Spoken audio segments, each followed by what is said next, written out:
Michael, thanks for sitting down with me today. I appreciate your time. It's my pleasure.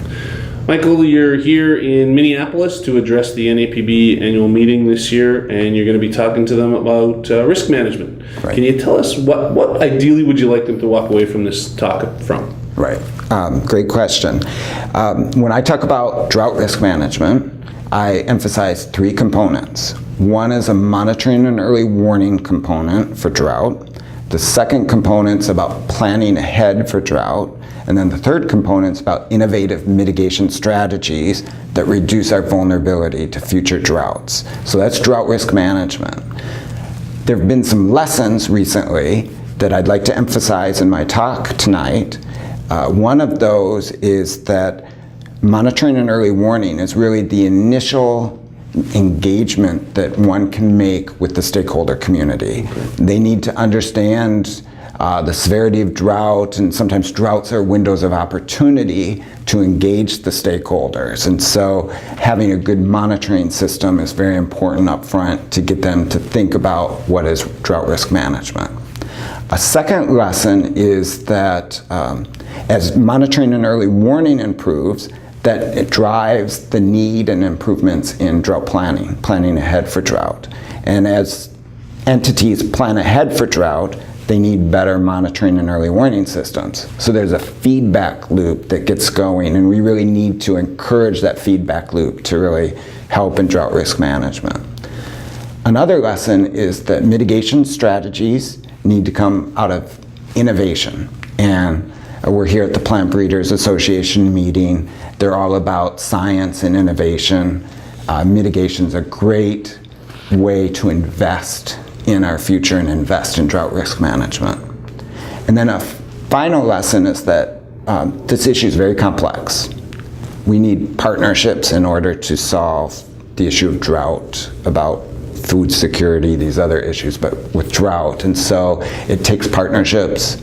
We need to work together across universities, across private industry, federal government, in order to appropriately do drought risk management. Right. Excellent. Okay.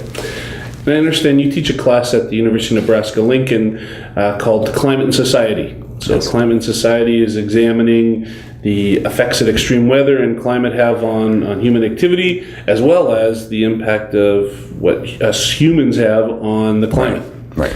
So obviously an intriguing topic to be going down the path of.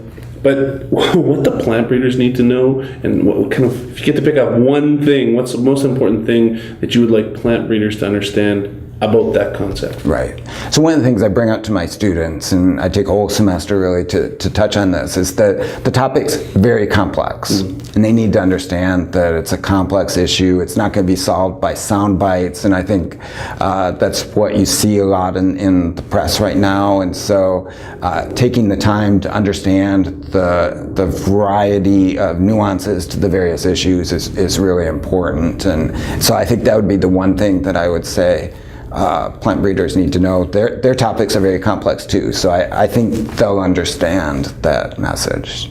You got the right audience to hear it, that's for sure. Absolutely. Yeah, absolutely. Mm-hmm. How can organizations like NAPB and then the members of NAPB, how can they help to kind of move the needle on these conversations? Right. I think a primary way for them to do that is to demonstrate the scientific process and to continue to do good science and to encourage good science, to encourage the funding of good science, the funding of education. I think that helps in a variety of issues, and it is really a fundamental role that all of us as scientists have in serving the society that we're in. Absolutely. A major component of your position at the University of Nebraska, it deals with outreach to a wide variety of officials, decision makers, policy makers. How can industry stakeholders best lobby to address some of these issues? And you touched on it, but from a regulatory and legislative standpoint, what can we do? Well, I think, first of all, I'd recommend listening to those stakeholders, listening to those industry and lobby folks or whoever they're interacting with, the government officials. Listen to them, understand the perspective that they're coming from, and then from that, identify simple messages even with complex issues, that can illustrate the issue or communicate the issue or provide some kind of case study of what it would mean to the audience that they're talking to. There are a variety of audiences out there. One message does not fit all the different audiences. So you've got to be able to tailor what you're talking about and the message that you're providing depending on the audience that you're speaking to.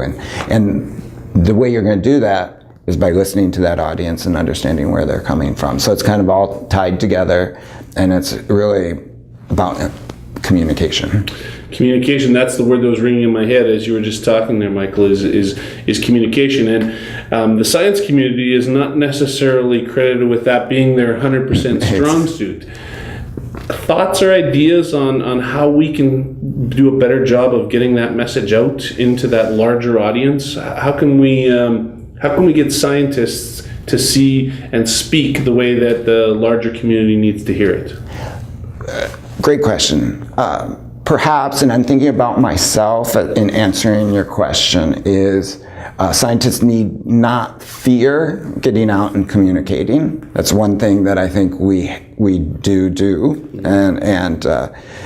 and then as you do it more often, I think people become more comfortable with it. It provides a great opportunity to refine the message and try out different avenues for the message. Try again is I think a great strategy in communicating. But it's also about just identifying what are the important messages to the particular audience that you're trying to give. And I don't know if scientists really think about that often, as maybe it's they have things to say as opposed to the audience has things that they want to hear from that scientist. It's an interesting distinction. Mm-hmm. Yeah, absolutely. So. That's great, Michael. Thanks very much for your time today, and good luck in your presentation this evening. Thank you very much. Thanks.